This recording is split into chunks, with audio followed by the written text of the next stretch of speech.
face them a talk and a hype you. Behind your back and them not stand back by you. People like those that don't want beside you. Feel their spirit when they come around. Don't trust them, they will wanna cut you down. Alright, welcome back to SouFLoTV again, everybody. It's your host with the most. So, yesterday I did a video, right? And first of all, let me say, this morning, one of my subscribers contacted me and she said, my mom is 72 years old and I just found out that she is subscribed to your channel and she watches your show on a regular basis. That's a big honor, right? For me, for things say a 72-year-old think that I have anything valuable to say, where she, 72, at that age you think, I don't know. That's a big honor, right? So I say manners and respect and big up to you and your mom. And the daughter has been an avid subscriber for the longest also. Anyway, yesterday I did a video and the video was about an experience I had while I was in England with family members, right? And funny enough, if you read the comment section of that video, and I know that that would have happened, a lot of people have gone through the same things. So it was no surprise to me that the comment section was lit up. I think the comment section right now has some 500 and something comments on it. Less than 24 hours since people telling their stories. Today, I know what story enough on the one here. Y'all want to hear me continue the story from yesterday, but talk about the lady, the old lady, or older lady that owned the house that I got to rent my first little room in England. I'm not going to do that one yet, but I'm going to give you a heads up when I'm going to do that one. It's going to be funny. That one was good. A real story that for a full video. This one today, however, I'm going to continue on the same track pretty much by sharing one of my subscribers' story, because I think this one is crazy and I want to ask my audience, what would you have done? Her name is Pebbles25 and that comment is actually still under the video and I will leave it there, but I'm going to highlight it with a whole video so everybody can hear it, because I know y'all don't sit there and read every single video comments. So anyways, it says here, first of all, let me say again, the lesson I learned from all that was this: don't ever expect anyone to love you the way you love them, and don't ever expect anyone to be as good to you as you are to them. That's just life. Some people really good and some people just, some people believe in giving 100%. Some people believe in giving you 50 and reserving 50 for whoever comes along next, or for some other reason, or it could be family member, it could be friend, it could be lovers, it could be whatever. But people in general are just always going to be people. You know what I'm saying? That's it. And one more thing is, givers must have limits because takers have none. Alright, I'm going to continue with our story now. Pebbles, big up for this one. Here's her story. It says, don't stay at people's yard. Happened to me when I came to the United States for college. The lady was my family. My family took care of her when she lived back in Jamaica. You walking with this? So, asking her if I could stay with her while I attended college, it didn't seem like I was taking up or asking for too much. Now, these arrangements we are very familiar with, right? You have a family member who you might think would be full of gratitude towards your family or you and your family, because when they were there, you and your family used to make sure they were looked after well and all that. Them get a little visa, them fly out, they're doing okay in a foreign. You now, you're on the up and up, you're much younger, you get your little scholarship, you say, I get a chance to go to a college in the US, okay, good. I'm going to make use of that opportunity, boom. I'm going to ask auntie so-and-so if I can stay there. They say yes.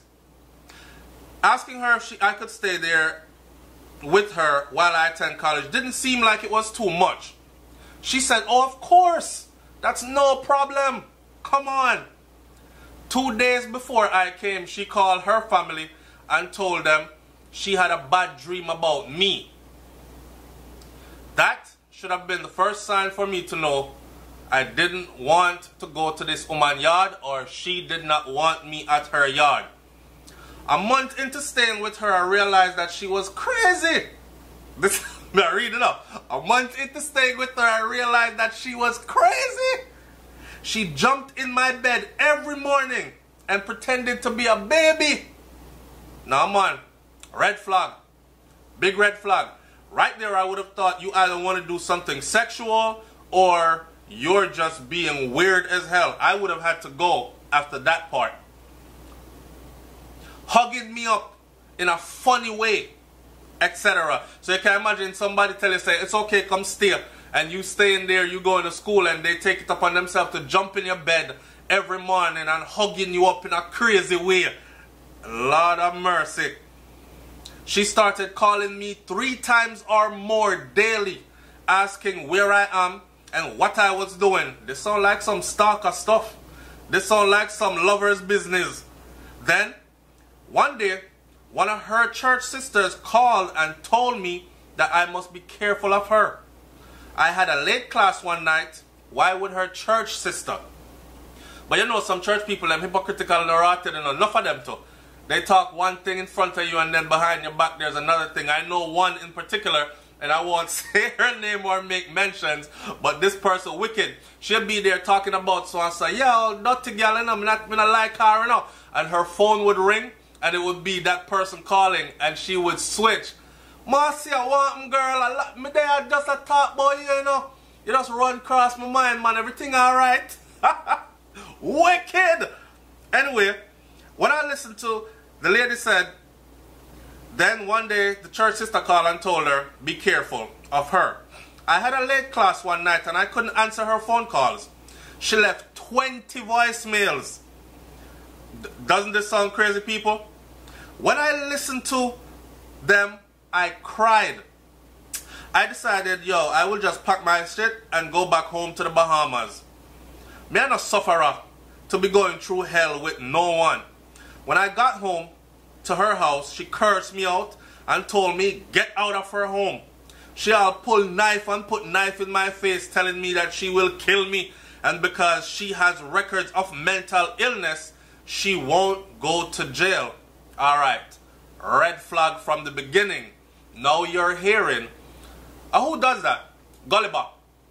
Gullibop talk about him have mad papers certified so him lick down any man and chop up anybody and nobody can test him. There are a lot of people that are unstable or pretend to be unstable and have faked it long enough or and good enough to be on medication for it, then get proper papers saying that's what they are. So when they do things to people, they can draw that as an excuse, but I'm not going there with that. This is the situation she was dealing with. She also said, I wasn't afraid of her actually. I cuss her out. I won't lie. I tell her about her hungry ass that my sister had to feed when she was in Jamaica. Yes, I cuss her stink. Then I told her I will not leave and go sleep outside. The next day, when she went to work, I called a guy that I had met a while back and I told him what was happening. He said, pack your stuff, I'm coming to get you. And so I did. I bounced from her house. When she came home and realized that I had left, she called my phone, bawling down the place, begging me to come back and how sorry she was. I never responded. Listen, stop right there. I never responded. Good for you to have never responded. See, some people, they try to save face. They will do all kinds of stuff to you right behind the scenes. And then in front of everybody, like, they will act like, oh, I'm good. I've been a good friend to her all along. And these kind of things. So that's all she was trying to do here. Because she knows that this girl's family knows her. And more than likely, if somebody wanted to take care of you when you were at your lowest points, or people that were taking care of you, you don't want that kind of word to get back to them, that they sent their family member to come stay with you for a little while, and this is the kind of treatment and madness that you put them through. So, but we've all been there, haven't we? Alright, maybe to not to this extreme, because this seems a little bit extra weird, but we've all been there. Anyway, she even went as far as to set up someone to call my family home and pretend to be my boyfriend's best friend. This someone told my family how they should get me out of New York City as quick as possible because I was being abused by my boyfriend.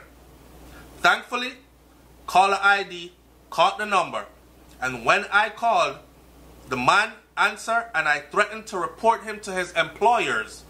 He called my family in from his work phone, asked when he started crying, and told me that the lady told him to pretend to be my boyfriend and to call my family and tell this kind of a lie. Now you see the depths that people will go through to damage and destroy you. But this lady sound mad. She sound off the scale anyways. Now, with all that drama going on, big up to my good, progressive, productive people them. I call you winners because we're overcomers. Any obstacle, we just cut and go through, don't it? With all the drama, I still graduated college with my degree in accounting, got a good job at a top 4 accounting firm in New York City, and forgot about the struggle I had to go through with her.